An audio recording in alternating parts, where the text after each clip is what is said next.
मैं बैठ गया, मुझे देखे थोड़ा उनके सामने एक वाई, उनकी चेतना थोड़ा सा जागृत होती हुई मुझे दिखाई दी।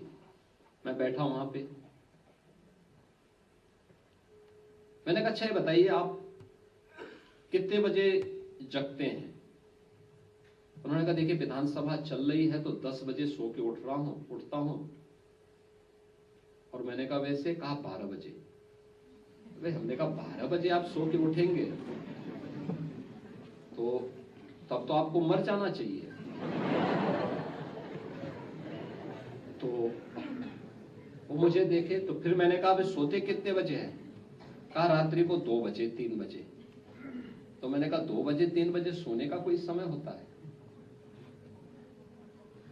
मैंने कहा भी देखिए आप अगर जीवित रहना चाहते हैं तो आप बहुत देर करेंगे, बहुत ज्यादा अगर आपको लेट हुई तो 11 बजे तक आप सो जाया करिए और धीरे धीरे करके कम करिए। पहले दिन 12 बजे सोइए, फिर उसको 11:30 करिए, फिर 11 बजे करिए, फिर 10:30 करिए, फिर 10 बजे करिए और 10 बजे तक हर हाल में सो जाइए।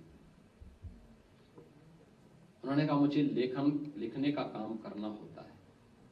मैंने कहा लिखने पढ़ने का जो भी काम करना होता है उसके लिए आप ब्रह्म मुहूर्त में करिए काम। सुबह रात को जल्दी सोइए और सुबह जल्दी जगिए।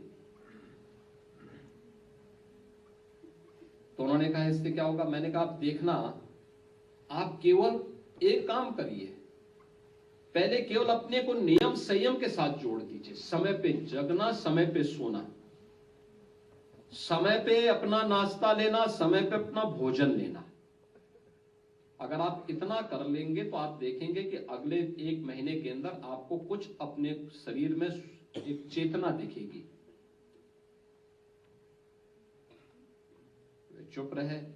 उन्होंने कहा, फिर मैंने कहा सुबह प्रयास होना चाहिए कि सूर्योदय के पहले पहले आप नित्य क्रिया से निवृत्त होकर के स्नान आदि करके पूजा वगैरह करते हैं तो पूजा वगैरह कर लीजिए और फिर अपना अन्य कार्य निपटाइए। अगर आपके पास समय है तो इस दौरान आप मॉर्निंग वॉक भी कर लीजिए, थोड़ा थोड़ा प्रयास करिए। अभी तो आप चल नहीं पाएंगे, कोई सहयोगी लीजिए आप, और फिर प्राणायाम का अभ्यास करिए। मैंने एक योग से जुड़े हुए प्रशिक्षक को उनके यहाँ पास भेजा। मैंने कभी नियमित रूप से इनको 5 मिनट से बढ़ाते जाइए, 5 से 7, 7 से 10, 10 से 15, 15 से 20, 25 और आधे घंटे तक लेके जाइए। इनको प्राणायाम का अभ्यास कराइए। आप देखिए जो 3 वर्ष पहले जो व्यक्ति एकदम मरणासन स्थिति में था, आज वो मेरे सामने चल करके आते हैं अपने पैरों से और स्वस्थ हैं, पूरी तरह स्वस्थ हैं। यद्यपि रात को 11, 11:30 बजे के पहले अभी भी नहीं सोते, लेकिन मेरा मानना है कि अगर वो 10 बजे तक सो जाएं और सुबह 4, 4:30, 5 बजे तक जग जाएं और अपनी क्रियाओं को नियमित कर लें तो उनकी आयु अपने आप ही स्वस्थ हो जाएगी, वो अपने आप ही आरोग्यता को प्राप्त कर सकते हैं। कितना बड़ा लाभ होता है। जब भी आप सूर्योदय के बाद में जगते हैं आपके शरीर में भारीपन होगा।